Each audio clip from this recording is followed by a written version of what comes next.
Voilà, grande est notre joie de vous savoir nombreux à la fin de ce programme. Nous nous excusons pour ce grand retard.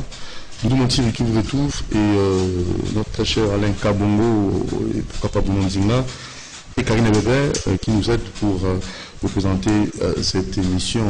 Nous sommes très contents parce qu'aujourd'hui, nous allons recevoir les invités. Avec nos invités, on va essayer de faire quelques analyses sur les modèles. Est-ce que nous avons des modèles dans tous les niveaux, dans tous les secteurs, dans tous les domaines?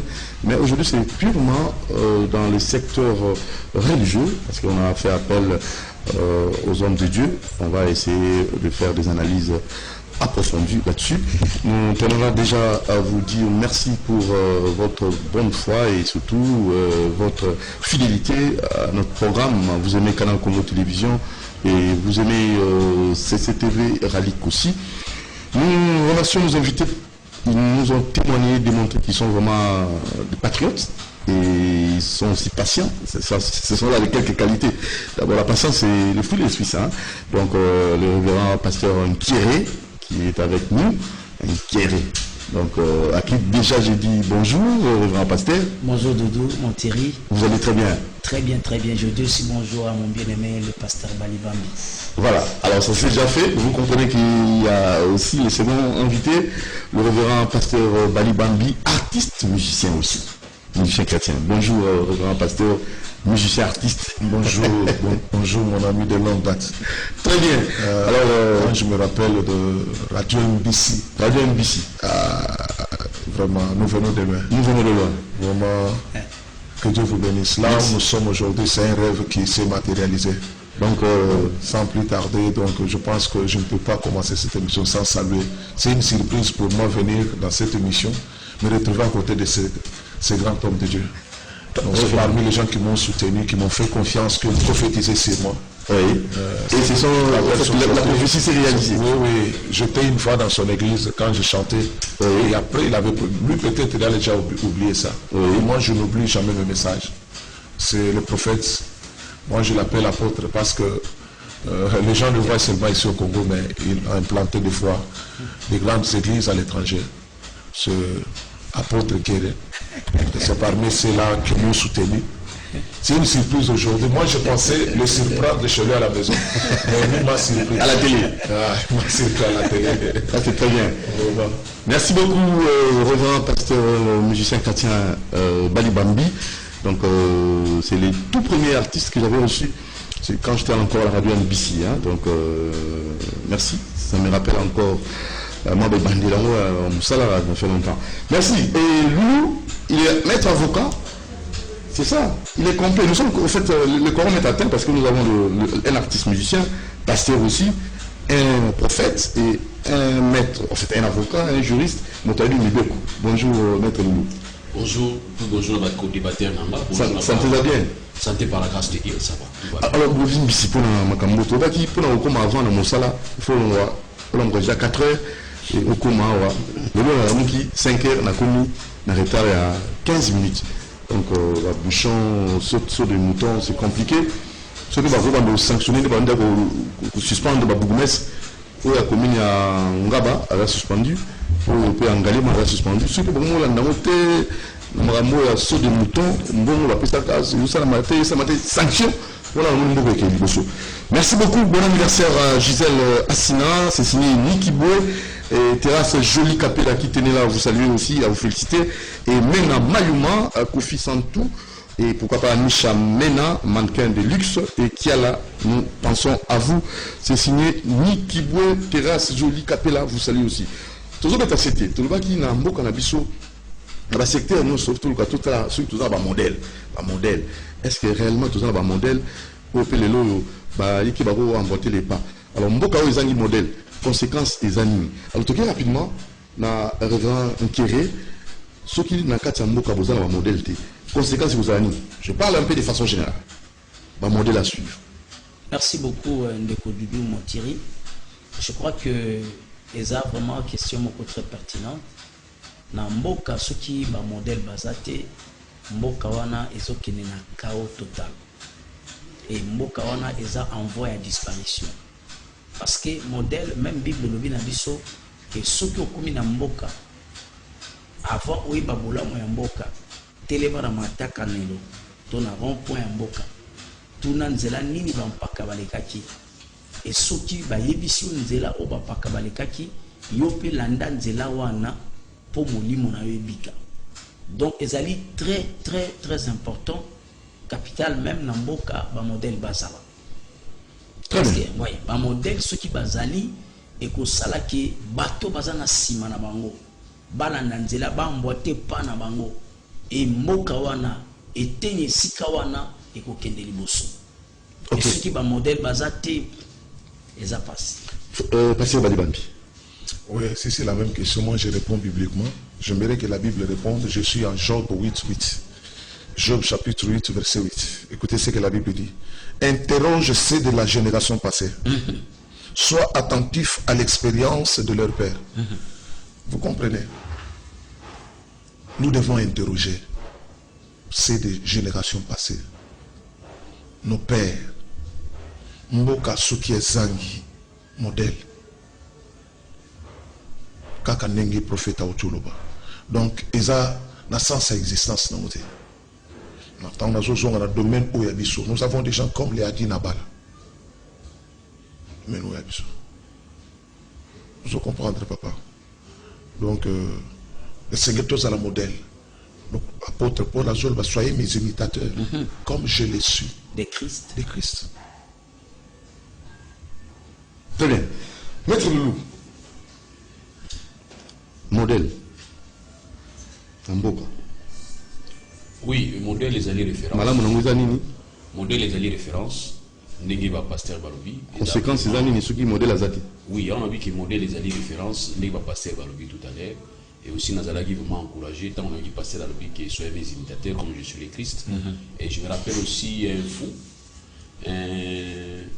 Quelqu'un, un individu qui voulait aussi chasser les démons au nom de Jésus. Et les démons m'ont reconnu pour dire que je connais Paul et je connais ce Jésus que Paul prêche, toi qui tu es. Donc ça dit qu'il faut interpeller Bissot Koubake. Au-delà de modèle, il faut tous à la paix échelle de valeur.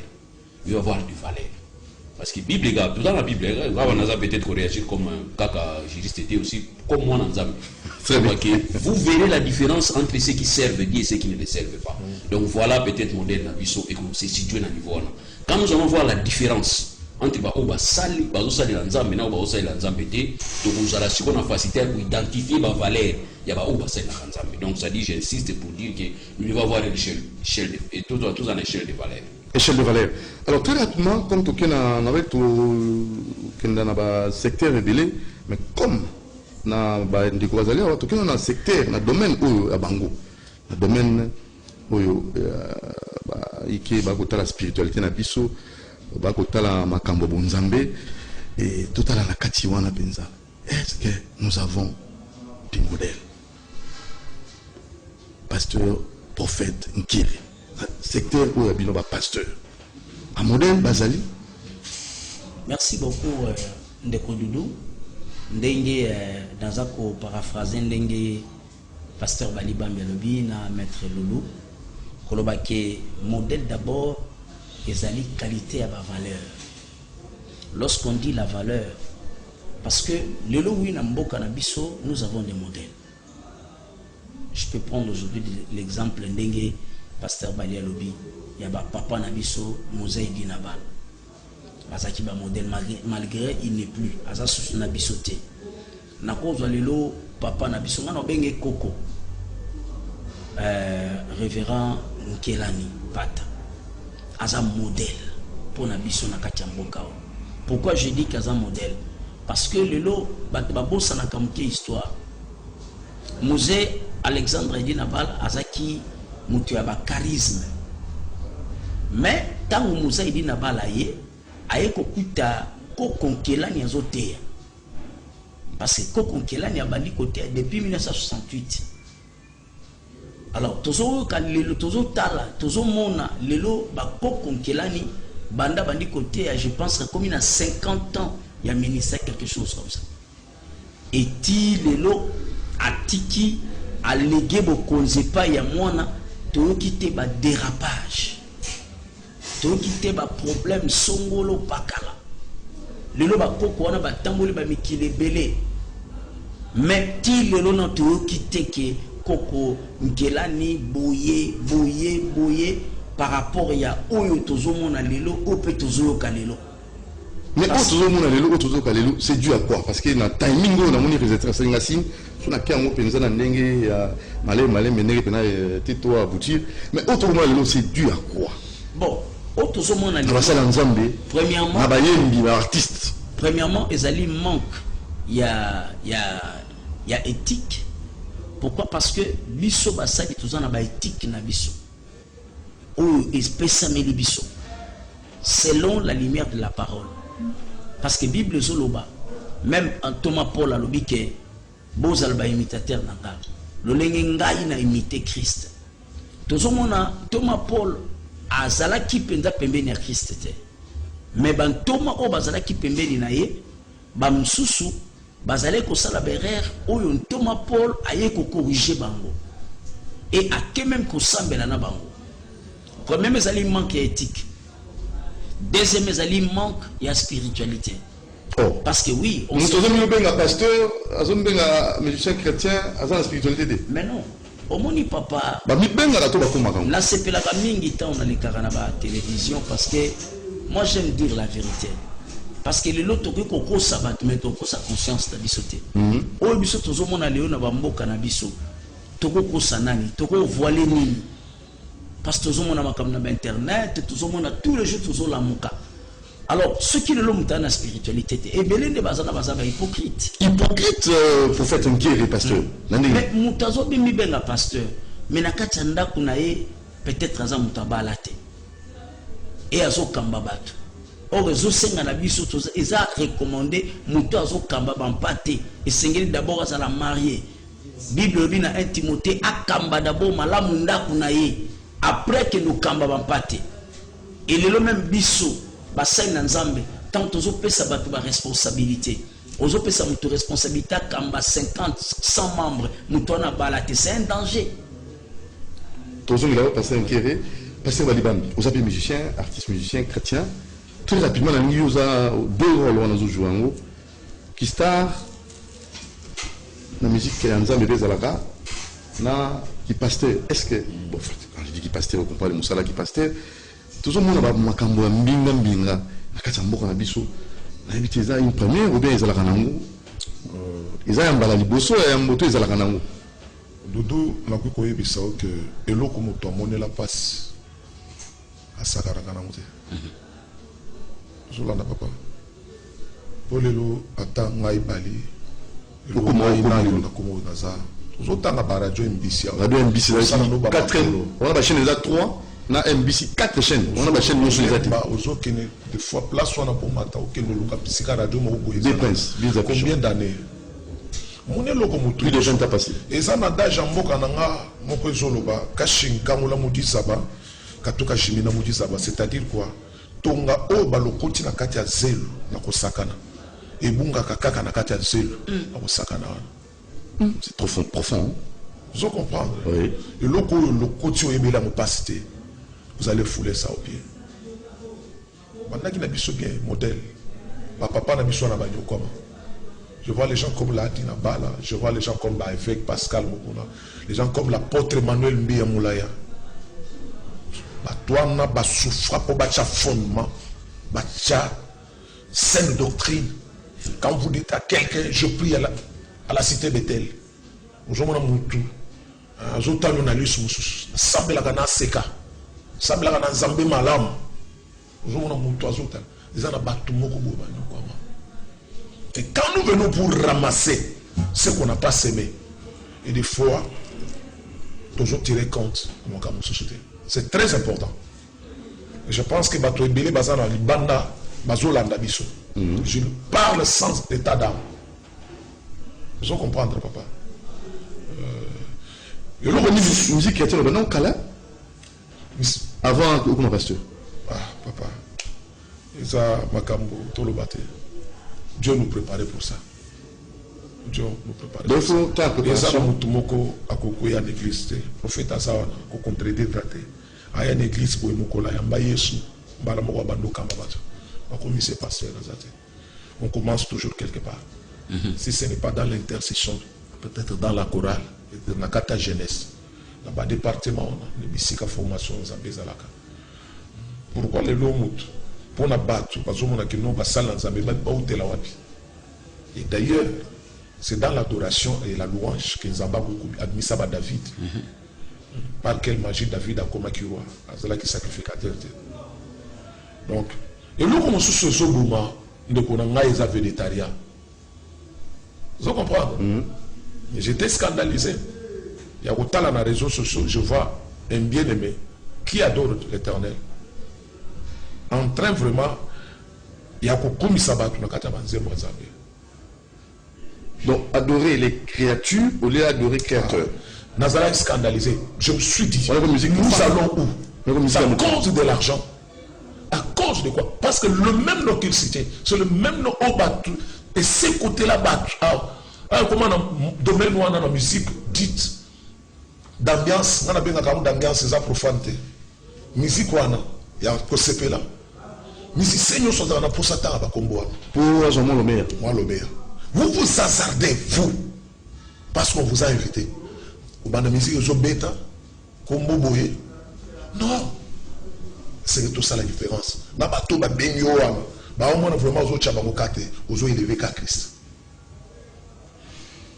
Nous nous mettons très rapidement pour nous dévoiler en tant que juriste et aussi en tant que consommateur pour rappeler musique à Mokili, et aussi en tant que chrétien. Madame, comment l'amour a bisou, mettez le loup. C'est dû à quoi? Nous sommes très réconfortés à vous avoir prophète, vous avez prophète, nous avons chantre et puis pasteur, nous avons plateau pour partager. Nous avons très clair. Bible lobby, vous verrez la différence. Donc, au-delà comment on a la différence, l'État aussi doit voir la différence. L'État a une grande part à responsabilité. Parce qu'en France, il y avait une enquête parlementaire où ils allaient définir les caractéristiques de la secte. Or, les noms on a plus de sectes que l'église. Secte est la caractéristique. Sur le la caractéristique ou la secte, il y a tout le monde dans l'église, c'est belé dans le niveau RDC. L'État a ça la mini. Est-ce que vous évitez que l'église est considérée comme étant une ASBEL, une association sans but lucratif? Est-ce que vous évitez que Saint-Girac, une ASBEL n'est pas un bien privé? Mais l'église est comme qu'on a géré ou un bien privé. Là aussi, au vie de l'État. L'État est au monde.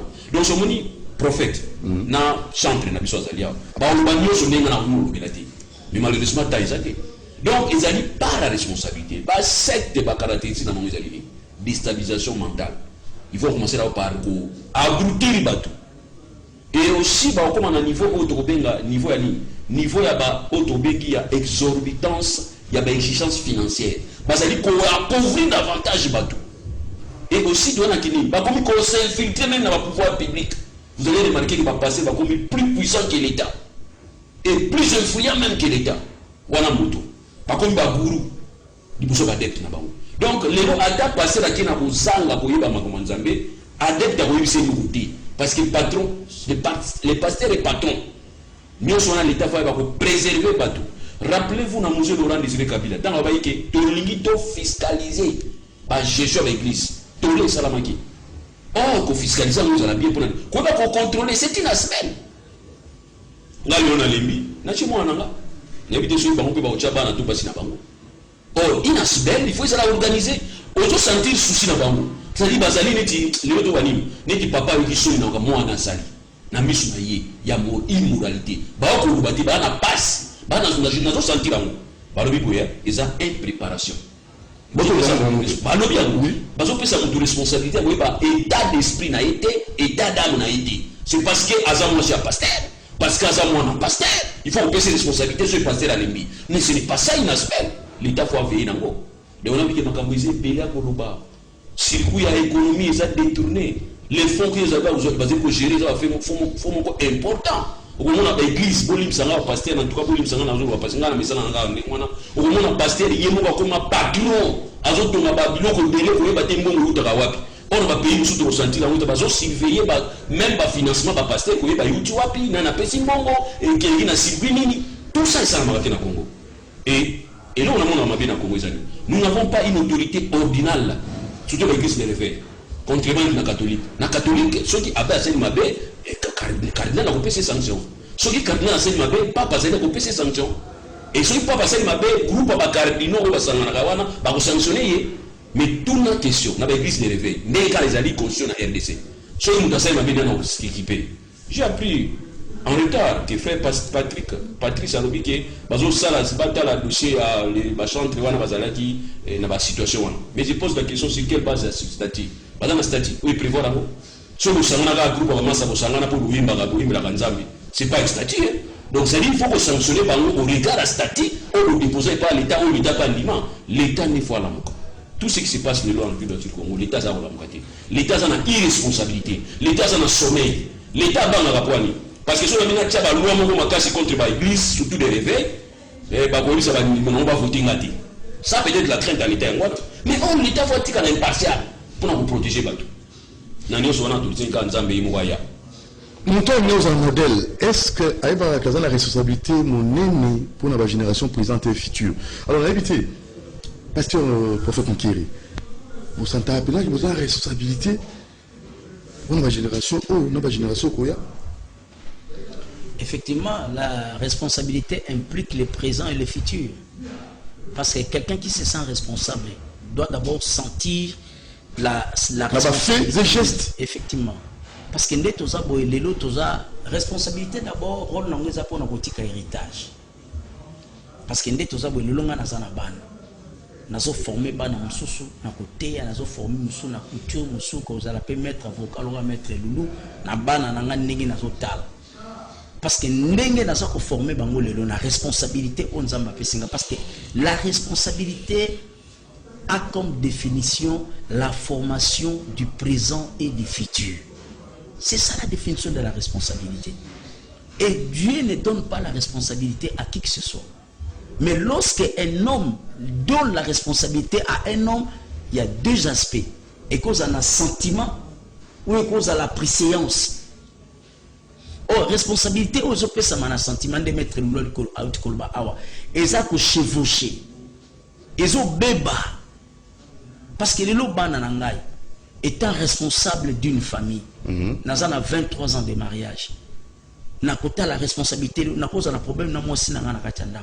Faut ne pas ndenge à gérer en sorte que bana nanga ba sentir que na problème na maman na bango. Na ko reprocher maman na bango. Mais na ko sala ngo devant bana te. Parce que bana wana lobby ba ko ma pe ba parent denga na sa parent. So bazo mona déjà makambo nga na sala maman na bango. Et ko kota na kata mitu na bango, bango pe un jour ba ko sala ngo na kata bandako na bango. Pourquoi? Parce que c'est papa qui les fait. Bato ba sambela raté. Ba j'ai raison te. Tant dans le barato que dans le sambela te au moni makambo wango ba pasteur ba ko sala na ba ko imbela nzela ko sa. Ko sambela. Na wala doki boni. Ko sambela te ils ont raison te. Na sambela ngamo na ndako. Te. Na okile l'église na ngamo na te. Recommandé biso te to sambela na ndako. Bible dit que non, il est doux et agréable quand le juste se réunit. Selon l'Éternel répond sa bénédiction. Wana eza vraiment tordre l'essence. Moté il faut batailler la na nyonso. Faut batailler na comportement na ye, batailler na makambo ya zoloba parce que Bible lobi oyo bimaka na kati na biso yangonde ebebisaka. Et ça oyo kotaka te. On se comprend. Voilà. Donc na yombaka ataseli mabe na ko kananga ko fina ko ka musique na ye. Oh, on a évité tout ça tribunal te. On a évité faut bali bambi.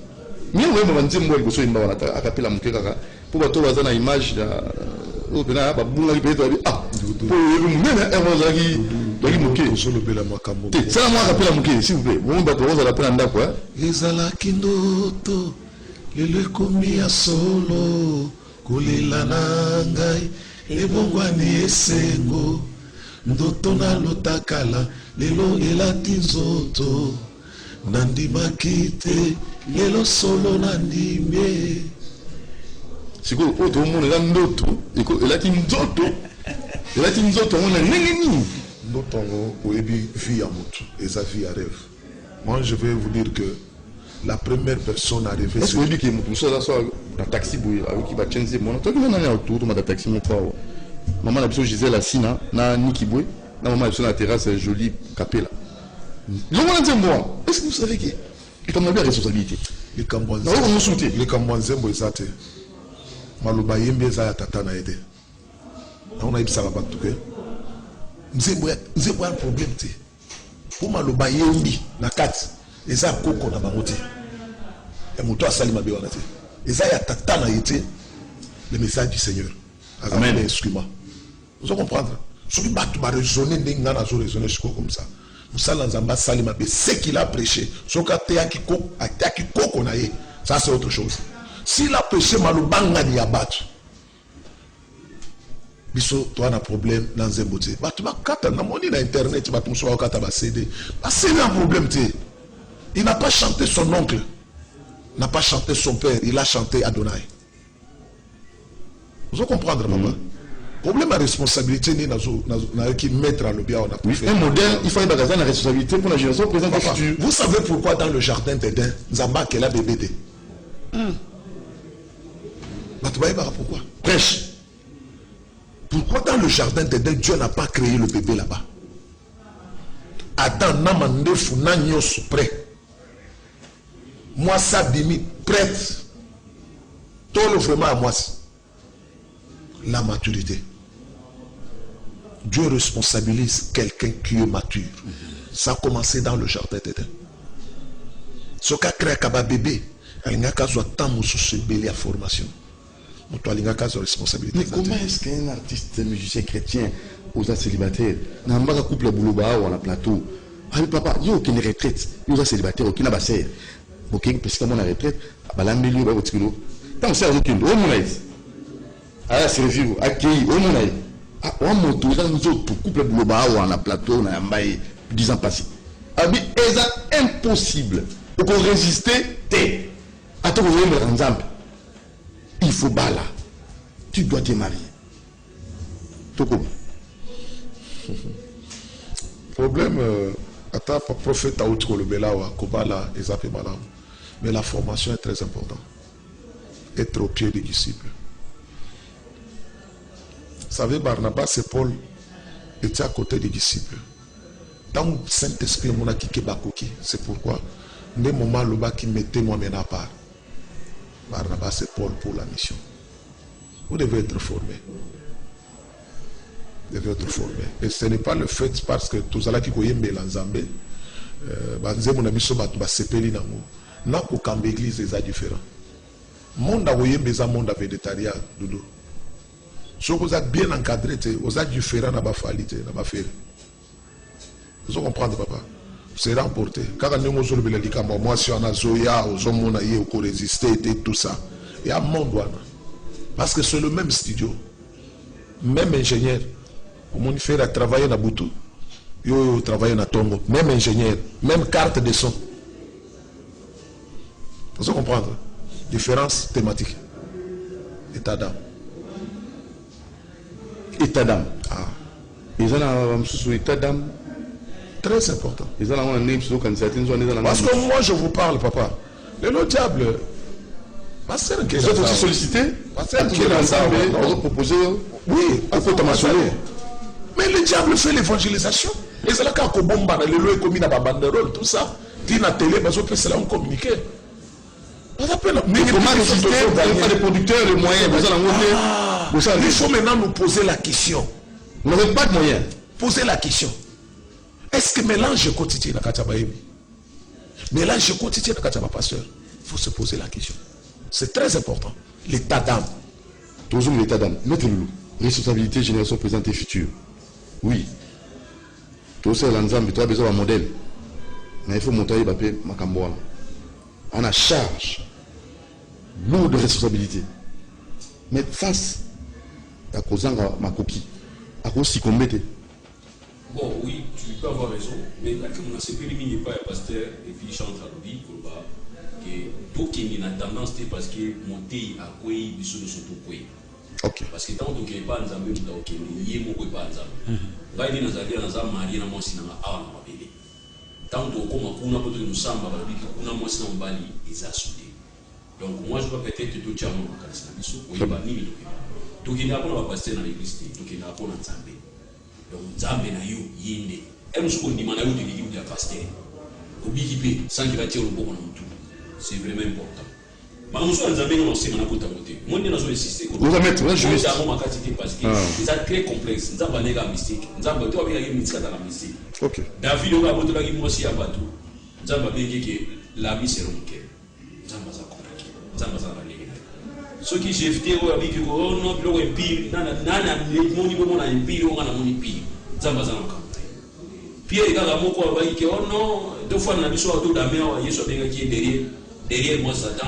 Kaka Pierre nous a dit Yesu est Dieu le fils de Dieu très haut. Donc on va dire nzambe makambo nzambe ça. Donc maïla mutu za buzo ba pa nzambe buzo ba nzambe. Eza maïla pa mutu. Ya ngo senga ka relation ya yo na nzambe. Soignant. C'est tout. Conseil dans le moi. Dans le cadre de la responsabilité, oui, tout va qui court. Ah, il y a toutes les questions très très importantes pour que modèle les années. Qui te cite de lui que modèle les années à valeur.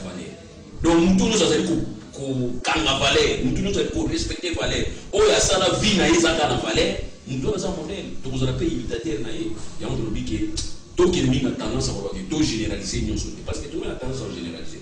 Parce que moi ça il m'a dit bah on nous soit non. Au zanga lola. Au zanga au côté pemé na nzambe. Il y a un conseil. Tant que vous avez dit que ça na preuve. Parce que nous avons la preuve que Nzamba Zati. Na bin Nzamba Zati. Kwa nini? So Zati na suka. Na kozala décider. Si vous avez dit que Nzamba Zati, et comme na suka monita tata kwa fali kumande fa bi ngani Nzambe na zo jiji.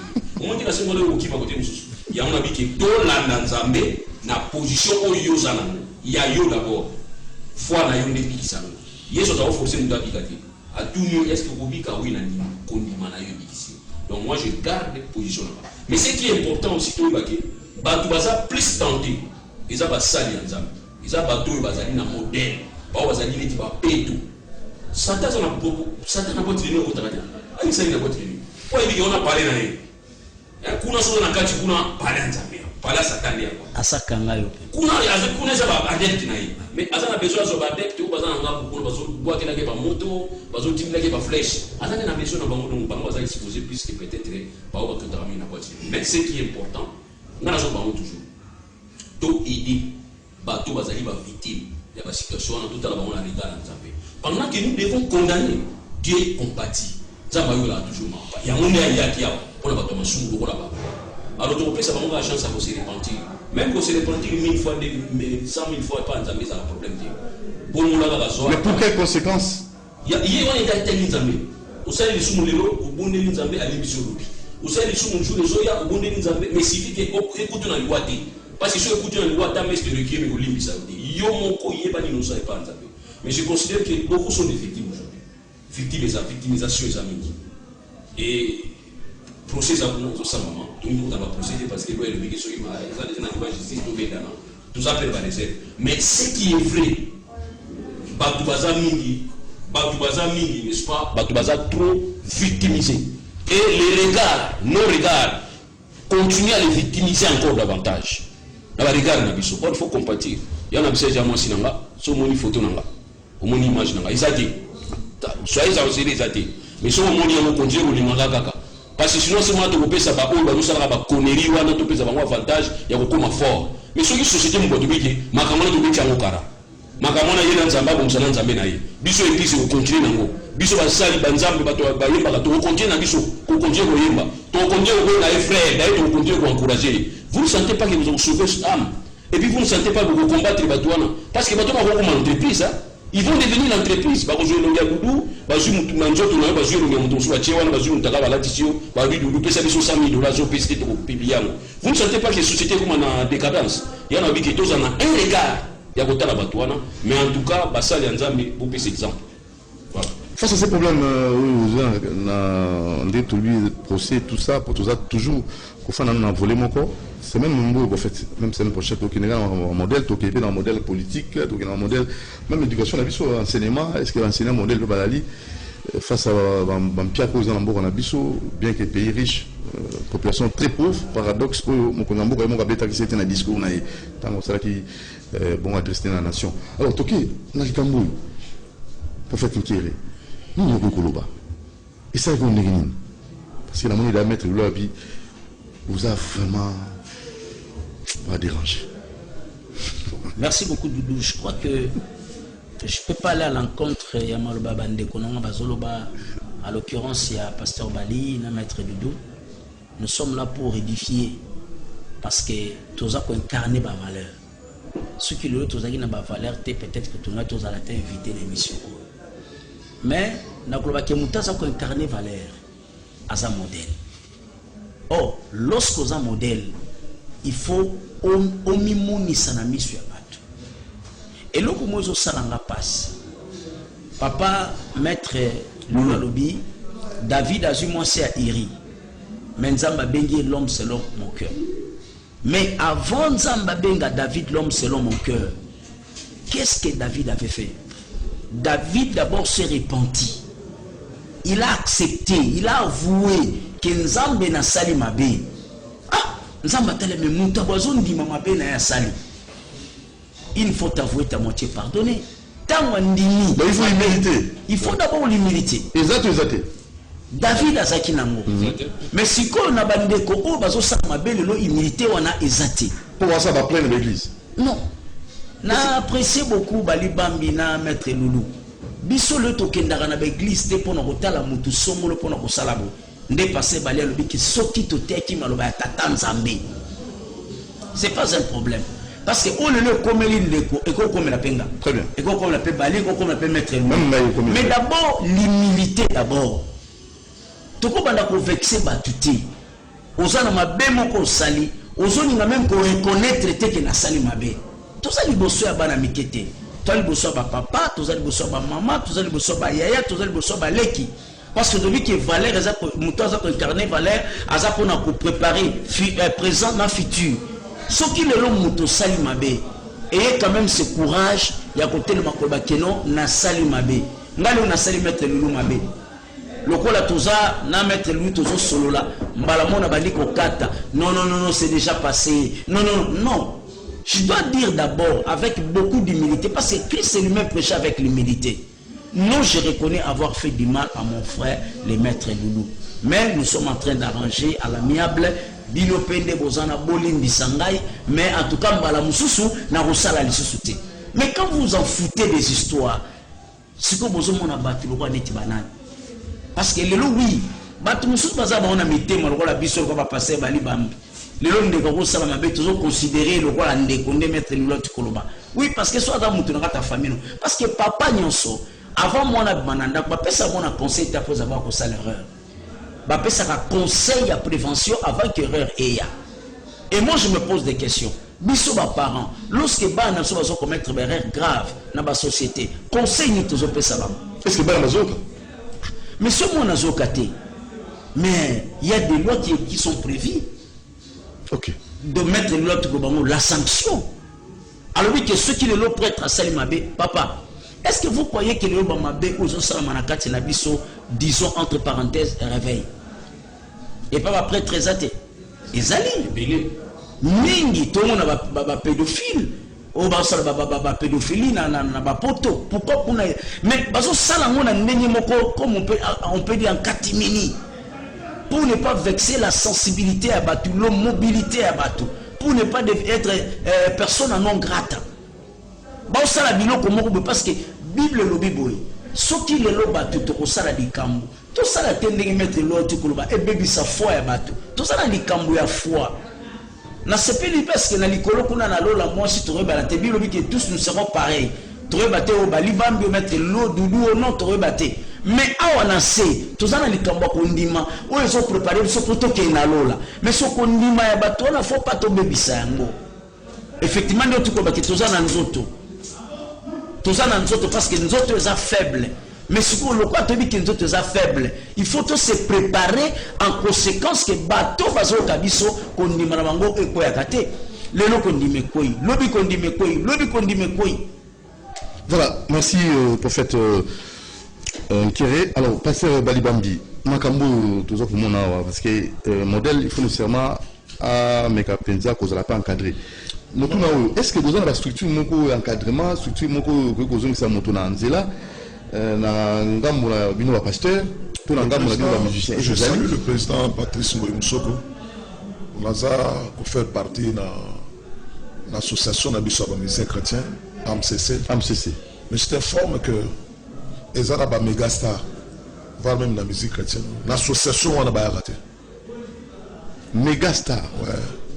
Je vous dis, et là, je vous ça ensemble. Les autres problèmes, on va chanter, même les pasteurs, végétariens. Moutazo mimona, au sanana batu mokoboye. Badimi, ba mukinga na grand, na gaya.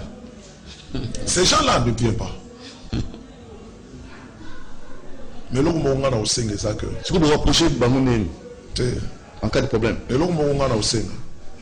Là, comme ça d'abord, nous avons pour mon frère Michel Baken. Je cite son nom à cause de son humilité. Que Dieu le bénisse. L'humilité précède la gloire. Amen. Nous sommes des humains. Amen. Même les David, oué par Dieu, n'a li seke.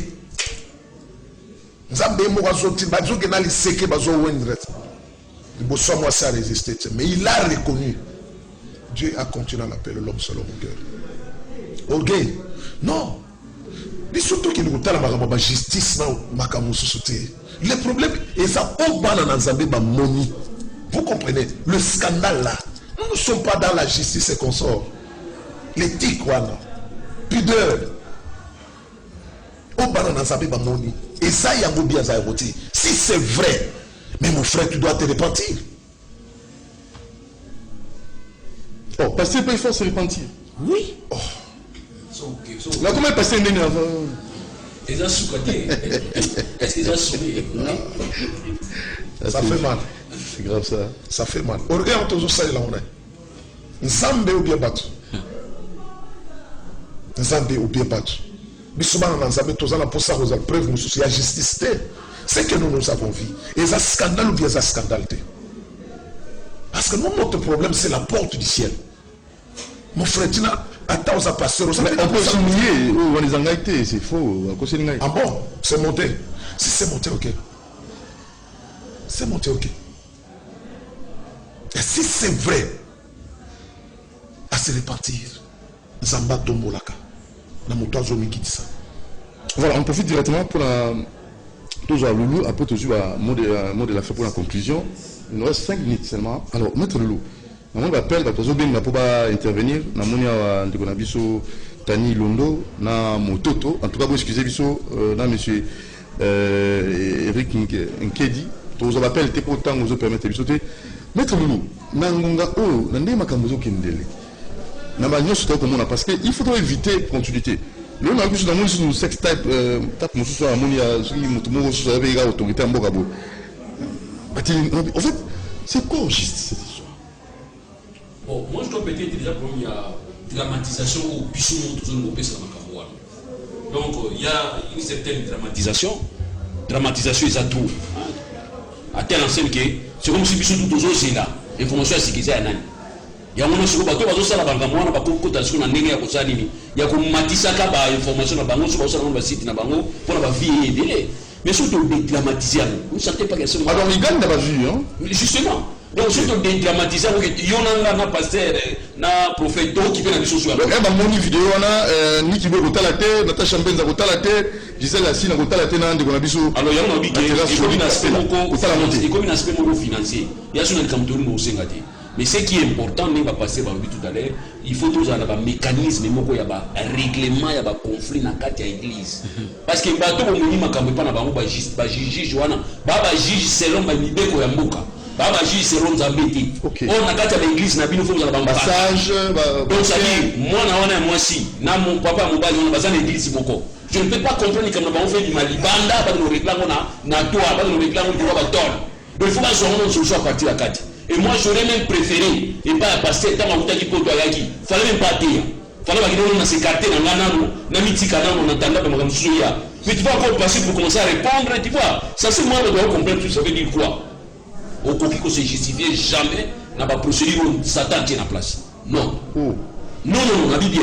Au coquille qu'on se justifie jamais, n'a pas procédure où Bisso va tout tient en place. Justice à Kitoko, on a un baron à Mibeko. Justice à Kitoko, ça va jamais. Parce qu'il y a plein de erreurs judiciaires.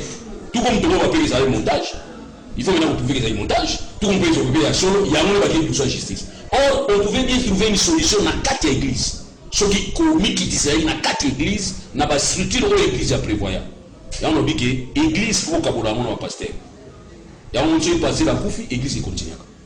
So comprendre gars. Mais biso pas na biso toujours c'est ça l'église na ba pasteur. Il y a un moment que les gens qui passent là dans un problème et répercuter l'église. Pour répercussion sur l'église. Est-ce que on a pour pasteur?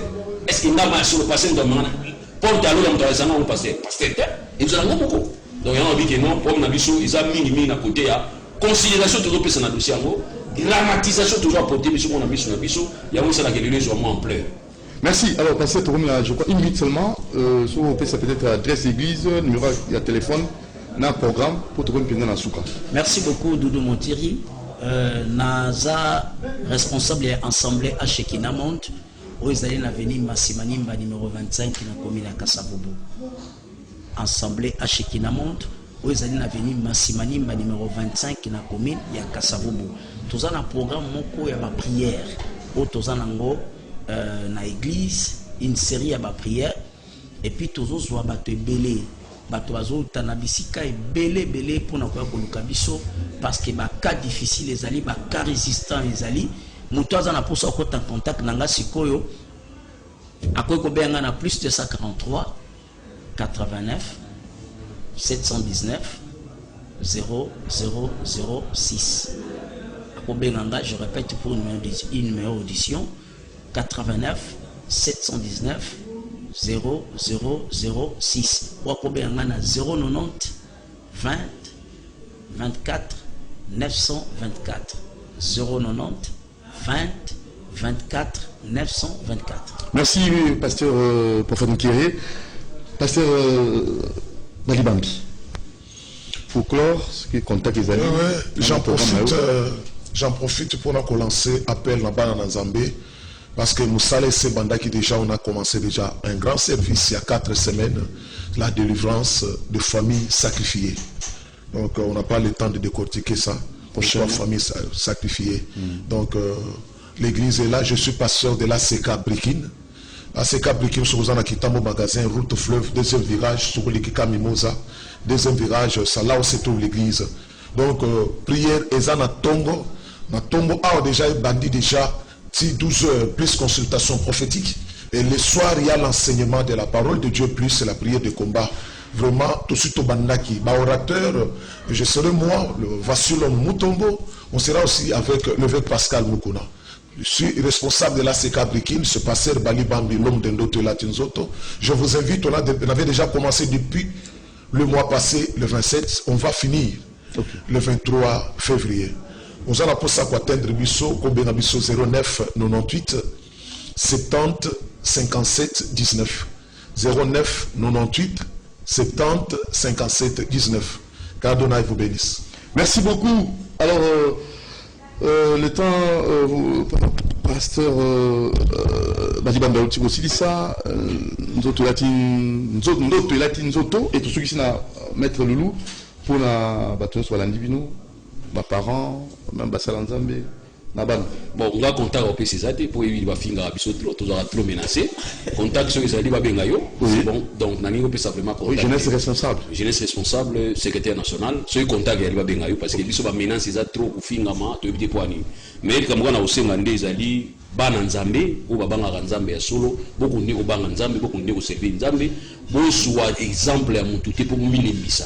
Pour y être mutaromabino à l'eau là il peut empêcher binoté et nous on sait pas ba ndeko na biso ba chrétien banani ba groupe ya ba artistes chrétiens bo sanctionner nanté so bo sanctionner déjà et puis il y a des avantages na bango des bazo samba m so za pena raison na 8 ba na raison m sous parce que pour les justice balance m surtout ba na raison na bango alors surtout ben ko sanctionner déjà et puis ça qui côté mais tout ça mais ndé mi pona bango tout ça tout en vous allez toujours disposer il y a qu'on l'ennemi ça va fidèle quoi ça va ok bon un exemple à Yesu vous allez mis na croire que ceux qui passaient la salle mabé fini terminé nzambe tout la salle mabé non les cambo passer les a passer dans nzambe naé yope ya yuna nzambe non donc comme na on va yangwana par rapport na mais aussi tout il a qu'on ça la mimi ba débat la télévision dès lors qu'ils ont dans la justice sinon si moi tu peux sa chance c'est pas battuté.